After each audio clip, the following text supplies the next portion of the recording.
Hello everyone, welcome back to another video. Hope you're doing well. So Donald Trump in his second term has been extremely um, has been more likely to use the has been using the military more often than he did in his first term. He's already bombed 7 countries, and he is weighing a possible strike on Iran. And this is mainly due with their nuclear program. As you know, last June he bombed Iran due to their nuclear program. And it looks like he might want to do it now. But he is trying to get a peace deal.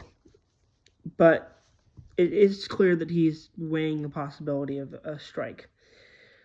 And overall, I'm usually against strikes. I think that he should do his.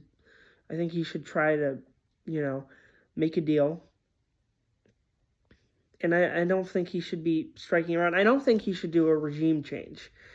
I think it is extremely silly whenever the U.S. tries to do a regime change because it never works. Because you can't try to make another country change. They have to do it themselves. And I mean, countries have done it before.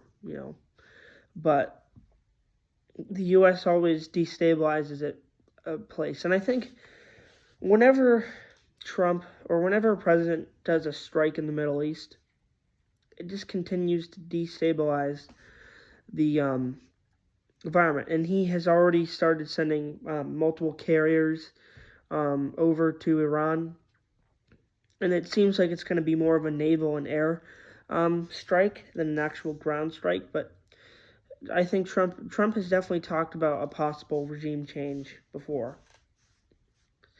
But I just don't think that that's really plausible thing to do.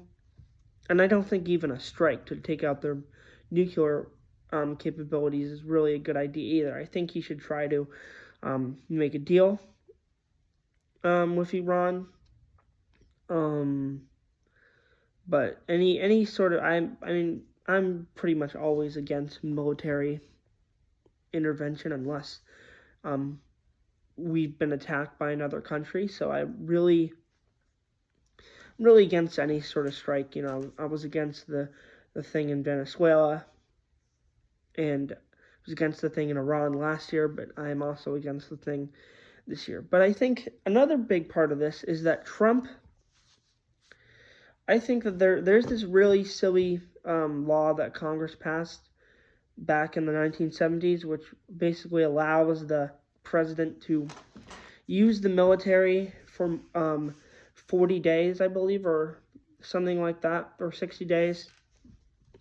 And then after 40 or 60 days, the president can, what's the word? The president can, or the president has to either withdraw the troops, or Congress has to approve those troops staying there. And of course, all of the military things that Trump has done has been about only like a day.